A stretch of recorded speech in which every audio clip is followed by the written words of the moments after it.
இன்னைக்கு எதற்காக நேரலை துண்டிக்கப்பட்டது? அண்ணா இருந்த ஒரு இடத்தில் அட்லிக்கு என்ன வேலை?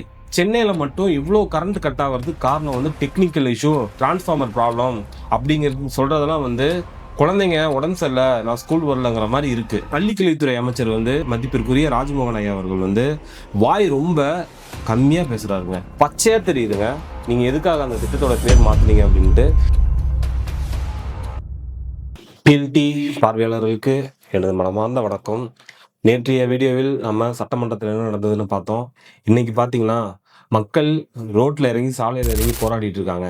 எதற்காக போராடுறாங்க அப்படின்னு பார்க்குறீங்களா? அனேபிள் டு ரீச் எம்எல்ஏ அப்படின்னு சொல்லி போராடிட்டு இருக்காங்க. என்ன அனேபிள் டு ரீச்? ஒன்றும் இல்லைங்க. எம்எல்ஏக்கள் மக்களை தொடர்பு கொள்றதுக்காக கஸ்டமர் கேர் நம்பர் கொடுக்குற மாதிரி இவங்க கொடுத்துருக்காங்க. அந்த நம்பருக்கு கால் பண்ணால் நாட் ரீச்சபிள் அப்படின்னு சொல்லி வந்திருக்கு. உடனே மக்கள் எல்லாம் ஹேஷ்டேக் போட்டு ஏகப்பட்ட வீடியோக்கள் போடுறத நம்ம பார்த்துட்டு இருக்கோம். சென்னையில் மட்டும் மின்வெட்டு நடப்பதற்கு காரணம் என்ன? ஃபர்ஸ்ட் ஆஃப் ஆல், தொகுதிகள் இல்லாத எம்எல்ஏக்கள், மின்சாரம் இல்லாமல் தவிக்கும் சென்னை, போராடும் மக்கள். ஆனால் எதிர்கட்சியினரும் தாவேர்காவிற்கு சாதகமாக இருக்க காரணம் என்ன அப்படிங்கிறது தான் என்னன்னு தெரியலைங்க. ஏன்னா மின்வெட்டு அப்படிங்கிறது இப்ப இருக்க காலகட்டத்துல மிக மோசமான ஒன்று.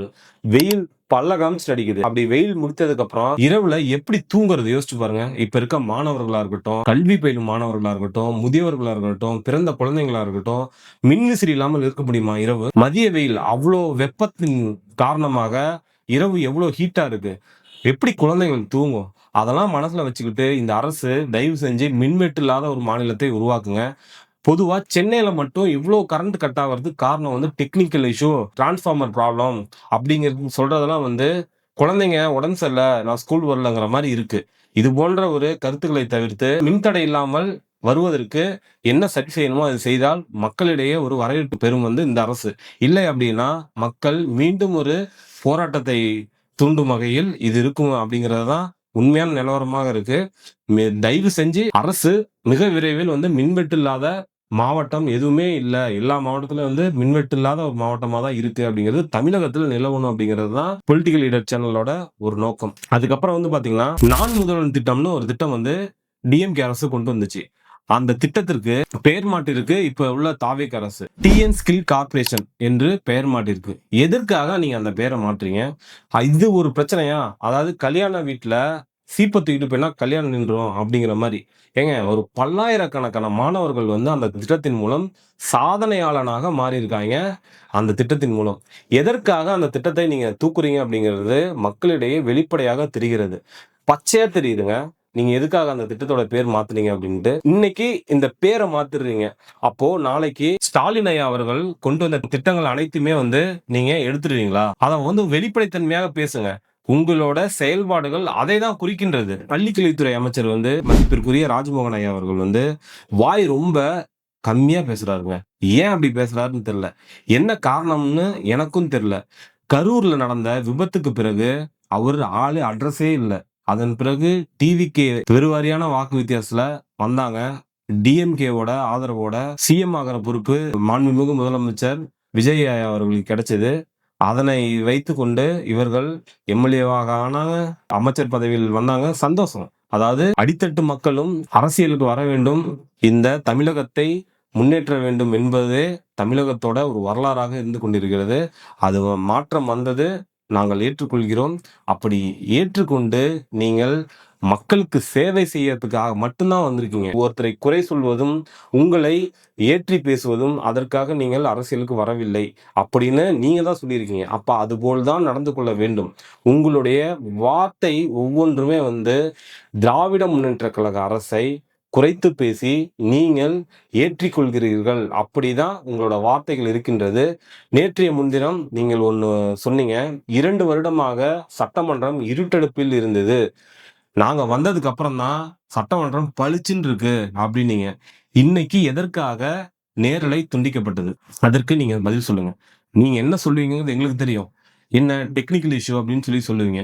இதெல்லாம் ரொம்ப ஒரு கேலிக்கூத்தான ஒரு சம்பவமாக மக்கள் பார்க்கிறார்கள். இது போன்று தொடர்ந்து கொண்டே இருந்தது அப்படின்னா கண்டிப்பாக தூக்கி வீசப்படுவீர்கள். இது தயவு செஞ்சு இது போன்ற ஒரு வார்த்தைகளால் விளையாடுவது தமிழகத்திற்கு நல்லது கிடையாது. சட்டமன்றத்துலங்க அண்ணா அவர்களுடைய மக்கள் பிரச்சனைகளையும் மக்களுக்கு தேவையான தீர்மானங்களையும் நிறைவேற்றிய சட்டமன்றம் அது. ஜெயலலிதா அம்மையார் அவர்கள் கர்ஜனையோடு மக்களின் தேவைகளையும் காவிரி பிரச்சனைகளையும் அவ்வளோ மக்கள் பிரச்சனைகளை பேசிய இடம் அது. கலைஞர் ஐயா அவர்கள் ஒரு கன்னி பேச்சு, மேடை பேச்சு, தமிழ், செம்மொழி இப்படி பல்வேறு திட்டங்களை தீர்மானமாக கொண்டு வந்த சட்டமன்ற பேரவை அது. ஸ்டாலின் ஐயா அவர்கள், முன்னாள் முதலமைச்சர் ஐயா அவர்கள், ஒரு பேச்சு அப்படின்னா, தமிழ் வார்த்தைகள் அப்படின்னா, கட்சியினரும் இன்னொரு கட்சியினரும் எப்படி இருக்க வேண்டும் அப்படிங்கிறதுக்கு ஒரு முன்னுதாரணமாக திகழ்ந்து அப்படி சட்டமன்றத்தை கொண்டு வந்த இடம் இது. அந்த இடத்துல கலைத்துறையை சேர்ந்த யாராவினுமா இருக்கட்டும், அவர்களை எதற்காக உள்ளே நுழைக்கிறீர்கள் என்பது கேலிக்கூத்தான ஒன்று. யோசிச்சு பாருங்க. அட்லி எதுக்காக உள்ள வராரு? சட்டமன்றத்துக்குள்ள அட்லி எதுக்காக வராரு? அண்ணா இருந்த ஒரு இடத்தில் அட்லிக்கு என்ன வேலை? யோசிச்சு பாருங்க. இதெல்லாம் மக்கள் பார்க்கிற மக்கள் என்னன்னு நினைச்சு நீங்க அப்படி நீங்க வார்த்தைகளை விடுறீங்க. இது போன்ற வார்த்தைகள் இனி ஒரு நாள் வார்த்தைகள் அந்த சட்டமன்றத்திற்குள் ஒலிக்கவே கூடாது. அப்படி ஒலித்தால் அது தவறான ஒன்றாக மக்கள் காதில் செல்லும். அது தவறாகவே மாறும் என்பதே ஒரு கருத்தாக மக்கள் பார்க்கப்படுகிறார்கள். என்னன்னு கேட்டீங்கன்னா, இப்போ சட்டமன்றத்துல தலைவர்கள் கிடையாது. ஐயா முன்னாள் முதலமைச்சர் ஸ்டாலின் அவர்களும் கிடையாது. கலைஞர் கருணாநிதி அவர்கள், மறைந்த முன்னாள் முதலமைச்சர் விஜயகாந்த் ஐயா அவர்களும் இல்லை. முன்னாள் மறைந்த அம்மையார் ஜெயலலிதா, இப்படி தலைவர்கள் இல்லாத ஒரு சட்டமன்றம் இருந்து கொண்டிருக்கிறது. அதனால் அப்படி இருக்கக்கூடிய சட்டமன்றம் சிறுபிள்ளை வெல்லாமை வீடு வந்து சேராது அப்படிங்கிற மாதிரி ஆயிடக்கூடாது இந்த சட்டமன்றம். திராவிட முன்னேற்ற கழகம் பேச்சு கண்ணியமாக இருக்கின்றது. அதே போன்று டிவிகே பேச்சும் மிக கண்ணியமாக தான் இருந்து கொண்டிருக்கிறது. ஆனால் மக்களின் கருத்துக்களை பேசும்போது அந்த தவறான வார்த்தைகள் வந்துட்டா மக்கள் நேரடியில் பார்த்து கொண்டிருக்கிறார்கள். அப்படி பார்க்கும்போது இது ஒரு கேலிக்கூத்தான ஒன்றாக மாறும். இதை பார்க்கின்ற மற்ற மாநிலத்தவரும் நம் தமிழ்நாட்டை பார்த்து கேலிக்கூத்தியாக, ஏன்னா இன்னைக்கு இருக்க சோசியல் மீடியா அப்படி இருக்கு. அப்படி மாறும்போது மிக ஒரு வருந்தக்கூடிய ஒன்றாக மாறிடும். அப்படி ஒரு மாற்றம் வரக்கூடாது என்பதே மக்களின் கருத்தாக தெரிகிறது. இதனைத் தொடர்ந்து இன்னைக்கு சட்டமன்றம் கூடி மேகதாது பிரச்சனையை பேசினாங்க. மேகதாது அணை அப்படின்னா என்ன அப்படின்னு இன்னும் நிறைய பேத்துக்கு எனக்கு தெரிஞ்சிருக்காதுன்னு நினைக்கிறேன். என்னதான் மேகதாது விவகாரம் அப்படின்னு பார்த்தோம்னா, காவிரியில் மேகதாது பகுதியில் அணை கட்டியே தீர்வேன் என்று கர்நாடக அரசு மேற்கு தொடர்ச்சி மலையில் தலைக்காவிரி மாவட்டம் குடகு பகுதியில் இருந்து சுமார் 800 கிலோமீட்டர் தூரம் வரை சென்று கடலில் கலக்கிறது. சரி, கர்நாடகாவில் காவிரியின் நீளம் 320 கிலோமீட்டர். குடகு பகுதியில் ஆரம்பித்து ஹாசன், மைசூரு, பாண்டியா, பெங்களூரு, சாம்ராஜ் நகர் வழியாக தமிழகத்திற்குள் நுழைகிறது காவிரி. அதனைத் தொடர்ந்து தமிழகத்துல சுமார் 416 கிலோமீட்டர் தூரம் பயணம் செல்கிறது காவிரி ஆறு. பயணம் செய்யும் காவிரி ஆறின் நீளம் சுமார் 416 கிலோமீட்டர். தர்மபுரி, சேலம், ஈரோடு, நாமக்கல், கரூர், திருச்சி, தஞ்சாவூர், மயிலாடுதுறை, பூம்புகார் மற்றும் வங்காள விரிகுடாவில் கலக்கிறது காவிரி தாய். தடுப்பணைகள் இல்லையா அப்படின்னு பார்த்தோம்னா, மேட்டூர், கிருஷ்ணராஜ சாகர், கல்லணை, மேலணை, இப்படி இத்தனை அணைகள் இருக்கு. இப்படி இந்த அணைகள்லாம் நமக்கு தெரிஞ்சதுதான். இதுல என்ன பிரச்சனை அப்படின்னு பார்த்தோம்னா, கர்நாடகாவில் 2022 ஒரு பட்ஜெட் தாக்கல் பண்றாங்க. அப்படியே அந்த பட்ஜெட் தாக்கல் போது கிட்டத்தட்ட ஒரு 1000 கோடி ரூபாய்க்கு பட்ஜெட் தாக்கல் பண்றாங்க. மேகதாது அந்த பகுதியில ஒரு தடுப்பணை கட்டியே தீர்வோம் அப்படின்னு சொல்லி ஸ்ட்ராங்கா இருக்காங்க. மத்திய அரசு, மாநில அரசோட ஒப்புதல் இல்லாமலே அவங்க தன்னிச்சையா ஒரு பட்ஜெட்டை தாக்கல் பண்றாங்க. அப்பவே தாக்கல் பண்ண உடனே தமிழக அரசு அப்ப முதலமைச்சராக இருந்த தமிழக அரசு, திராவிட முன்னேற்ற கழகத்தின் தலைவர் அவர்கள் தீர்மானம் ஒன்றை சட்டமன்றத்தில் நிறைவேற்றுகிறார். மேகதாது அணை கட்டக்கூடாது, அதுக்கு எதிர்ப்பு தெரிவித்து அந்த அணையை ஸ்டாப் பண்றாங்க. அப்போது ஆரம்பித்த மேகதாது அணையின் விவகாரம் இன்று வரை அது நீடித்து கொண்டிருக்கிறது. அந்த மேகதாது அணை காவிரியின் குறுக்கே ஒரு அணை கட்டினா நமக்கு இருக்கிற விவசாய நிலங்கள் தண்ணீரின்றி பல பிரச்சனைகள் வரும். அதாவது நீர் பாதிப்பு வரும். அப்படி நீர் பாதிப்பு வரும்போது, அதாவது நீர் தேவை குறையும் போது விவசாயம் பாதிக்கப்படும்.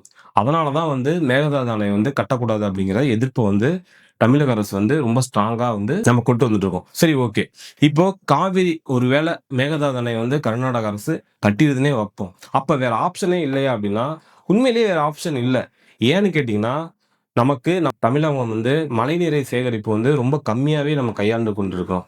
எந்த அளவுக்கு அதாவது மழைநீர் பற்றாக்குறை அப்படிங்கிறதெல்லாம் ஒண்ணு இல்லவே இல்ல. நமக்கு கிடைக்கக்கூடிய மழைநீரை மட்டும் சேகரித்தாலே போதும். நமக்கு தேவையான தண்ணீர் வசதி தாராளமாக போதும். அப்பொழுது நதிகளை இணைக்க வேண்டும். 2வது ஏரி, குளங்கள் இவைகள் எல்லாத்தையுமே தூர்வாரி அதிகப்படுத்த வேண்டும். இப்படி நம்ம பண்ணாவே மழைநீரை சேகரித்து நமக்கு தேவையான தண்ணீரை நம்மளால் சேகரித்துக் கொள்ள முடியும். அப் இது 2ண்ட் ஆப்ஷன் தான். ஆனா மேகதாது அணை கட்டக்கூடாது. அப்போ உள்ள திராவிட முன்னேற்ற கழக அரசு அதற்கு எதிரான ஒரு தீர்மானம் கொண்டு வராங்க. இப்பொழுது முதல் இன்றைய சட்டமன்ற கூட்டத்தில் அந்த தீர்மானம் நிறைவேற்றியதும் இதற்காக தான் தீர்மானம் நிறைவேற்றிருக்கிறது. இது மக்கள் மிகுந்த வரவேற்பை பெற்றிருக்கு இந்த தீர்மானம் நிறைவேற்றது. இப்படி இன்று இந்த சட்டமன்றம் இப்படிப்பட்ட விவாத மேடையாக மாறி ஒரு சிலர் கருத்துக்களை மாற்றி மாற்றி கருத்துக்களை பகிர்ந்து கொண்டு கேள்விகளையும் பதில்களையும் கூறி மாண்புமிகு முதலமைச்சர் விஜய் அவர்களின் உரையோடு இன்று சட்டமன்ற பேரவையில் விவாதம் நிறைவேறியுள்ளது. மீண்டும் திங்கட்கிழமை இந்த சட்டமன்ற நேரலை தொடரும். அதனை பற்றிய கருத்துக்கள் நம்ம திங்கட்கிழமை பார்ப்போம். மற்றும் ஒரு நாளைய பிரச்சனை மக்கள் பிரச்சனைகள் என்ன அப்படிங்கிறத நாளைய வீடியோவில் சந்திக்கிறேன். நன்றி, வணக்கம்.